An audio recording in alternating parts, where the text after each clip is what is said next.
పెద్దాపురం మరిడమ్మ జాతర. మరిడమ్మ తల్లి దేవాలయం కాకినాడ జిల్లా పెద్దాపురంలో ఉంది.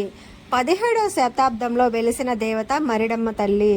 పెద్దాపురం పరిసర ప్రాంతాల నుండి కలరా, మసూచి, మహమ్మారిని పారద్రోలిన అమ్మగా మరిడమ్మను భావిస్తారు.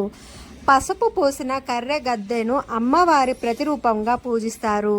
మరిడమ్మ అమ్మవారి జాతర ప్రతి సంవత్సరం జ్యేష్ఠ అమావాస్య నుండి ప్రారంభమై ఆషాఢ మాసంలోని అమావాస్య వరకు 37 రోజుల పాటు ఎంతో వైభవంగా జరుగుతుంది.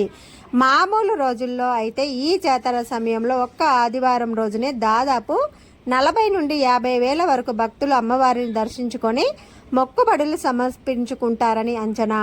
నెల రోజుల పాటు పులి, కొయ్య డాన్సులు, కర్రసాము, కోలాటం ఇంకా అనేక దేవతా వేషధారణలతో పెద్దాపురం మరిడమ్మ జాతర కోలాహలంగా భక్తి శ్రద్ధలతో జరుగుతుంది.